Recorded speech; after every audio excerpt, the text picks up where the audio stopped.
नमस्कार, कब बदले की तस्वीर में आपका स्वागत है। आपके साथ में हूँ रोहित विक्रम सिंह। भगवानपुर तहसील में बना roadways bus stand show piece बनकर रह गया है।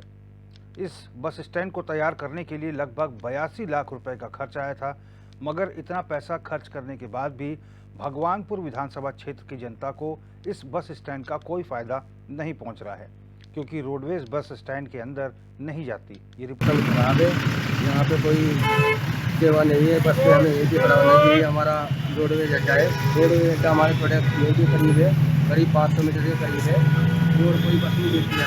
हमें ये कराना पड़ता है। बसें सब यही रुकती है, ये यहाँ पे जाम लगा दिया है। अब हमें यहीं खड़ा होना पड़ेगा। जैसे रोडवेज आती है यहाँ पे, तो रोडवेज से हमें एक्सीडेंट होने का खतरा रहता है।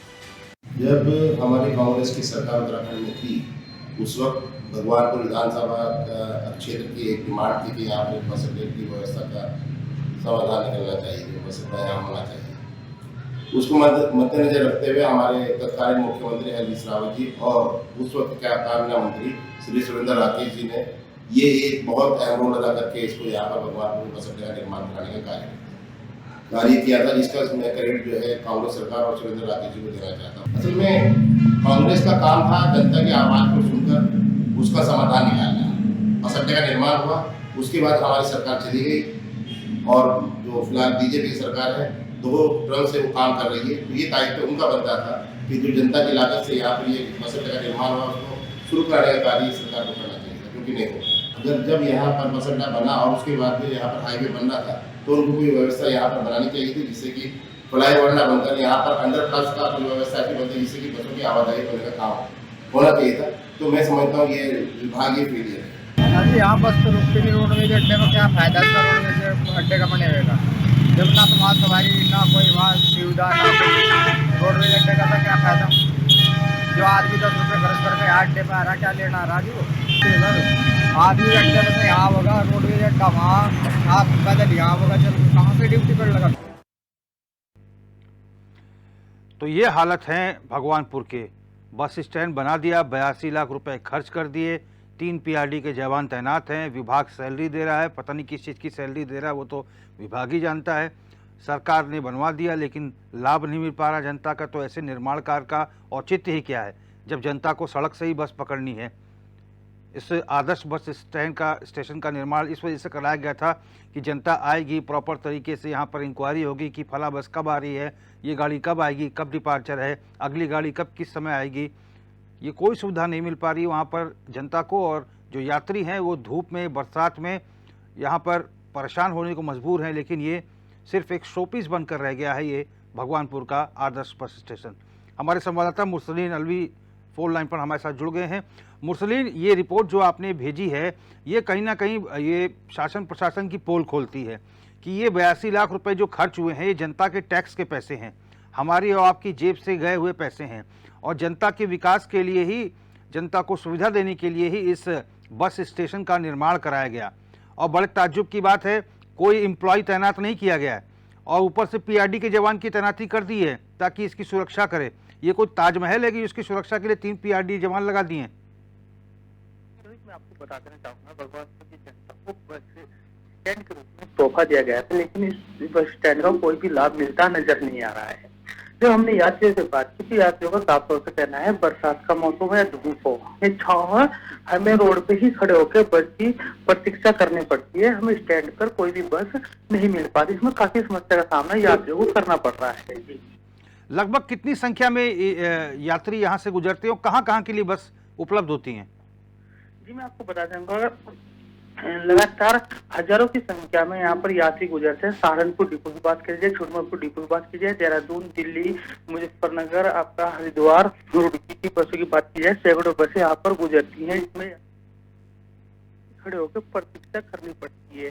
आप साफ तौर से तस्वीरों में देख सकते हैं, जो बस स्टैंड है वो कहीं ना कहीं सुनसान हालात में नजर आ रहा है। जो हमने विभागीय अधिकारियों से बात करना चाहिए, तो उनका रटा रटाया जवाब सामने आया है कि वहाँ पर रात के समय में विश्राम करने के लिए बस रोक दी जाती है, लेकिन मॉर्निंग में ही बसों को निकाल दिया जाता है। लेकिन एक सवाल बड़ा खड़ा होता है, जब रात में वहाँ पर बसें खड़ी कर दी जाती है तो दिन में क्यों नहीं स्टैंड पर बसें आ पाती हैं? जो हमने लगातार प्रयास किया है, बात करने का प्रयास किया, बात सामने आया है कि वहाँ पर कोई भी कर्मचारी नियुक्त नहीं किया गया है। जी, यानी कि कुल मिलाकर विभाग की लापरवाही है। आपने बस स्टेशन तो बना दिया, शौचालय भी है, सारी व्यवस्थाएं हैं, सारी इंक्वायरी के लिए अलग से विंडो बना हुआ है, सब कुछ है, लेकिन अपॉइंट नहीं किया लोगों को, वहाँ पर एम्प्लॉय नहीं रखे आपने, और ऊपर से 3 पीआरडी के जवान तैनात कर दिए।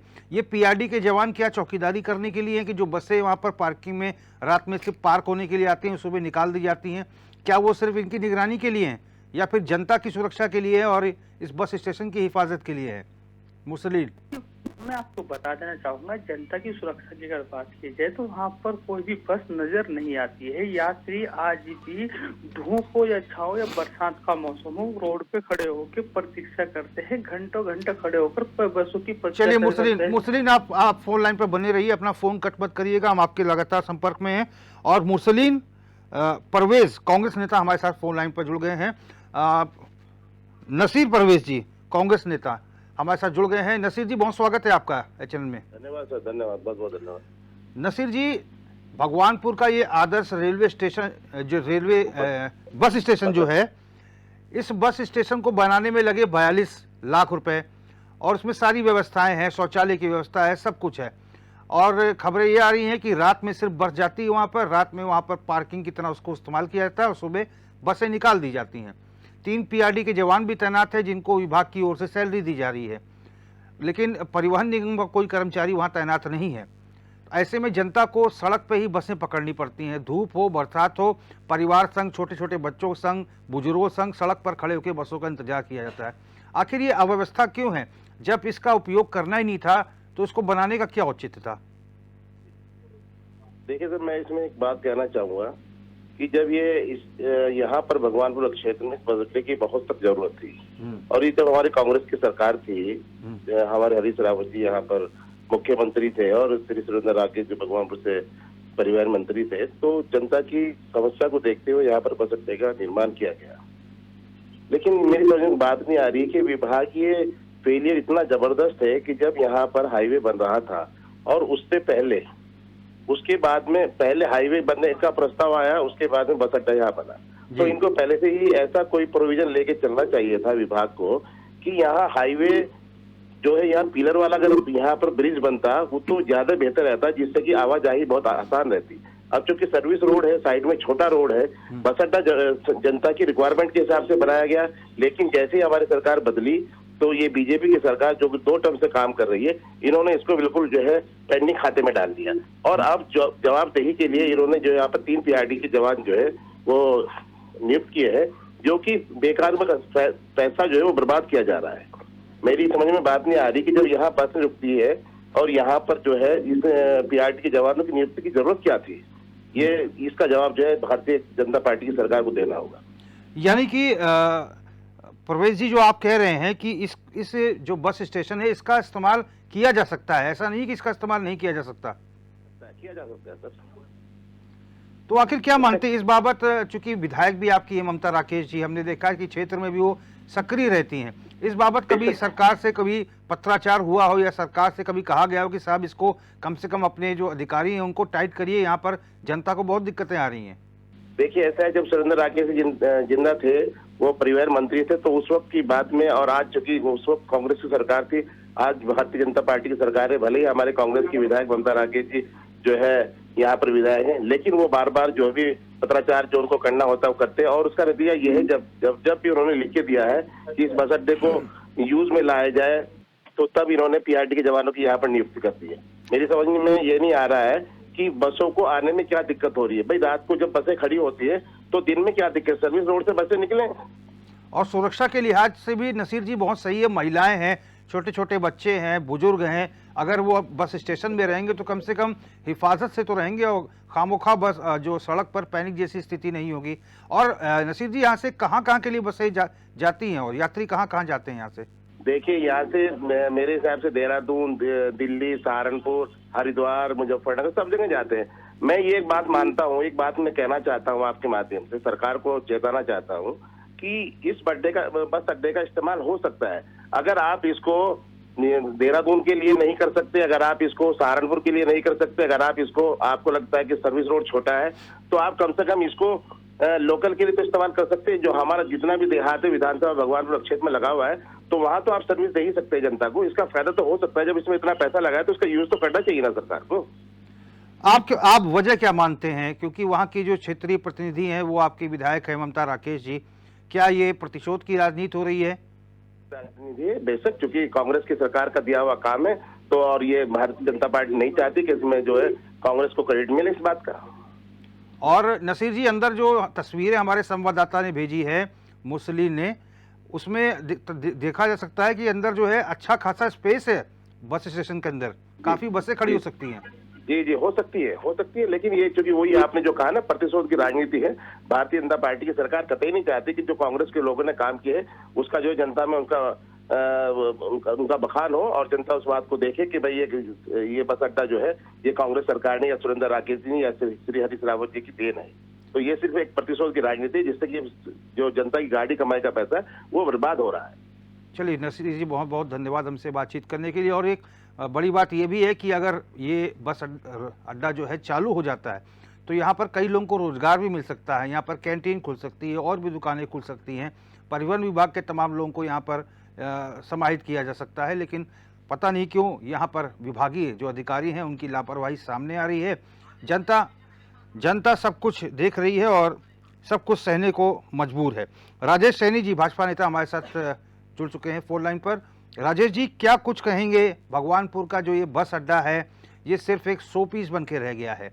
3 पीआरडी के जवानों को तैनात कर दिया गया है, सैलरी भी दी जा रही है, लेकिन हिफाजत किस चीज़ की वो करते हैं, वहाँ पर देख रेख किस चीज़ की करते हैं, ये समझ से परे है। जनता छोटे छोटे बच्चों के साथ, बुजुर्गों के साथ सड़कों पर ही दौड़ दौड़ के बस पकड़ रही है। ये तस्वीरें हम दिखा रहे हैं अपने दर्शकों को, क्या कहेंगे बताइए? ये विकसित भारत की तस्वीर है। हाँ, इसमें अधिकारियों से भी बात की गई है। ये अधिकारियों की उदासीनता है कि यहाँ पर जो है बस स्टैंड पर वो बसें नहीं रुकवा रहे हैं। नहीं तो राजेश सैनी जी, अधिकारियों के ऊपर चाबुक तो सरकार ही चलाएगी ना? हाँ, तो उसमें शिकायत की गई है, इनकी शिकायत के बाद कार्रवाई जल्दी होगी इनके ऊपर। तो आखिर में ये लापरवाही क्यों हुई? आप लोगों के संज्ञान में नहीं था क्या ये चीजें? संज्ञान में थे। दरअसल ये प्रस्ताव जो हुआ था ये कांग्रेस के टाइम पर हुआ है प्रस्ताव। नहीं, प्रस्ताव तो हो गया था, ये धरातल पे भी उतर गया, फिर जनता के लिए खुलना चाहिए था ना, क्यों नहीं खुला राजेश जी? ये अधिकारियों से बात की थी, उन्होंने कहा था पिछली बार आदेश भी कर दिए गए थे यहाँ के लिए गाड़ी रोकने के, उसके बाद भी ड्राइवर नहीं रोक पा रहे हैं। यानी कि मेरे ख्याल से 6 या 7 साल हो गए राजेश जी? 6-7 साल तो नहीं हुए, लेकिन हाँ 4-5 साल हो चुके हैं। यानी कि 4-5 साल से ये 3 पीआरडी के जवान भी वहाँ तैनात कर दिए गए, उनको मुफ्त में तनख्वाह दी जा रही है। पहले तो पीआरडी के जवान नहीं थे, अभी कुछ दिन से जब से गाड़ियां खड़ी होने लगी, रात को 2-4 गाड़ी यहाँ खड़ी होती है, तब से पीआरडी के जवान यहाँ तैनात हो रहे हैं। लेकिन राजेश जी, जनता देखिए आपकी बातों को सुन रही है, हमारे कन्वर्सेशन को सुन रही है। जब से गाड़ियां खड़ी होने लगी तब से पीआरडी के जवान तैनात कर दिए गए, तो क्या ये बसों की चौकीदारी के लिए तैनात किए गए हैं? इससे तो यही लग रहा है। क्या कहेंगे आप, क्षेत्रीय प्रतिनिधि, जनप्रतिनिधि हैं? इसमें सबसे बड़ी बात है, इसमें अधिकारियों की गलती है, अधिकारियों की उदासीनता है। नहीं, कांग्रेस के नेताओं से हमने बात की, वो तो कह रहे हैं कि बदले की भावना से काम हो रहा है, क्योंकि ये कॉन्स्टिट्यूंसी भगवानपुर है और कांग्रेस की एमएलए है वहां पर, इस वजह से सरकार चाहती नहीं कि कांग्रेस की योजना थी इसका पॉलिटिकल माइलेज कहीं विधायक जी को ना मिल जाए। क्योंकि विधायक जी के समय के प्रस्ताव में ये बना था शायद। आप कुछ करेंगे पैरवी, क्योंकि आप स्थानीय जनप्रतिनिधि हैं? हाँ, मेरे संज्ञान में बात आई है तो मैं इसमें बात करूँगा अपने जो हमारे राजनीतिक लोग हैं ऊपर, हमारे मंत्री लोग हैं, उनसे हम बात करेंगे इस बारे में। कितना समय और लग जाएगा सैनी जी, एक श्योर कर दीजिए हमारे दर्शकों को, ताकि ये जब खुल जाएगा ये बस अड्डा, हम कोशिश करेंगे कि ये आचार संहिता लागू होने से पहले ये काम हो जाए, ताकि ये जब बस अड्डा खुल जाएगा तो ये खबर भी हम दिखाएंगे ना कि आपने हमसे वायदा किया था और आपने अपने वायदे को निभाया। आचार संहिता लगने से पहले आप प्रयास करेंगे सैनी जी? हाँ, बिल्कुल प्रयास किए जाएंगे। चलिए सैनी जी, बहुत बहुत धन्यवाद। ये आपका ऑफिशियल बयान हमारे पास है, और जिस दिन ये बस अड्डा शुरू हो जाएगा, आदर्श बस अड्डा जनता के लिए शुरू हो जाएगा, संचालित होने लगेगा सही तरीके से, तो हम वो रिपोर्ट भी दिखाएंगे और आपका बयान भी सुनाएंगे। मुस्लिम अलवी हमारे संवाददाता लगातार हमारे साथ जुड़े हुए हैं, मुस्लिम देखिए, जो बीजेपी के नेता हैं वो कह रहे हैं कि हम आचार संहिता लगने से पहले जो है कोशिश करेंगे कि ये बस अड्डा जो है यात्रियों के लिए खुल जाए। जी, मैं आपको बता दूं, लगातार प्रयास किया जा रहा है। भारतीय जनता पार्टी की बात की जाए या कांग्रेस की बात की जाए, जनप्रतिनिधि वादे करते हैं, लेकिन वो वादे कहीं ना कहीं खोखले नजर आ रहे हैं। आप साफ तौर से तस्वीरों में देख सकते हैं, जो हमारे यात्री है वे दौड़ लगा के बसों को पकड़ने का कार्य करते हैं। अपने किसी को ड्यूटी टाइम पे जाना होता है, किसी को स्कूल टाइम पे जाना होता है, लेकिन काफी समस्या का यात्रियों को सामना करना पड़ रहा है। अगर बसों की बात की जाए तो कहीं ना कहीं यात्रियों का साफ तौर से कहना है, और जनप्रतिनिधियों का भी कहना यह है कि वहाँ पर जब रात में बसें खड़ी हो सकती है तो दिन में भी बसें खड़ी हो सकती है। लेकिन जो 3 पीआरडी के जवान वहाँ पर नियुक्त कर दिए गए हैं, तो खाली बिल्डिंग की चौकीदारी के लिए सिर्फ नियुक्त कर दिए गए हैं। विभागीय अधिकारी पल्ला झाड़ते हुए नजर आ रहे हैं। विभागीय अधिकारियों का साफ तौर से कहना है कि जल्दी ही अपने उच्च अधिकारी से बात करके वहाँ पर एक नियुक्त कर्मचारी जो कर्मचारी है उनको नियुक्त कर दिया जाएगा और बस अड्डे को चालू कर दिया जाएगा। लेकिन आने वाला वक्त बताएगा कब चालू हो पाएगा, वो कोई बात पूर्ण तरीके से नहीं सामने आ पाई। जी, मुस्लिम जो बस अड्डे की तस्वीरें आपने भेजी हैं उसमें हम देख सकते हैं 6-7 मोटरसाइकिलें खड़ी हैं। ये किन की गाड़ियां खड़ी हैं वहाँ पे? मैं आपको बता देना चाहूंगा, जो बस अड्डा है, बस अड्डा कम, पार्किंग ज्यादा नजर आ रही है। वहाँ पर मोटरसाइकिलों की बात की जाए या साइकिलों की बात की जाए, जो वहाँ पर कर्मचारी है, पीआरडी के जवान है जो आसपास में ड्यूटी करते हैं, अपनी मोटरसाइकिल या परिवहन के जो कर्मचारी है, रोडवेज के जो कर्मचारी है, अपनी मोटरसाइकिलें खड़े करके अपनी ड्यूटी को अंजाम देते हैं। लेकिन वहाँ पर सिर्फ एक पार्किंग बनाकर रख दी गई है। जी, और बड़ी विकट स्थिति है, क्योंकि एक तरफ कोई अच्छा खासा स्पेस है, सरकारी भूमि पे ये बना हुआ है बस अड्डा, पीआरडी के जवान तैनात कर दिए गए हैं। अभी हम विधायक जो भाजपा के नेता थे उनसे बात कर रहे थे, तो उन्होंने कहा कि जब से ये पार्किंग की व्यवस्था शुरू हुई है, जब से वहाँ पे बसें खड़े होने लगी हैं, तब से पीआरडी के जवानों की नियुक्ति की गई। यानी कि बड़ा ही हास्यास्पद है कि सिर्फ चौकीदारी करने के लिए, उनकी निगरानी करने के लिए रखा गया है, ताकि बसों के कोई पार्ट या पहिए या क्राउन या एक्सेल वगैरह कोई निकाल के ना ले जाए।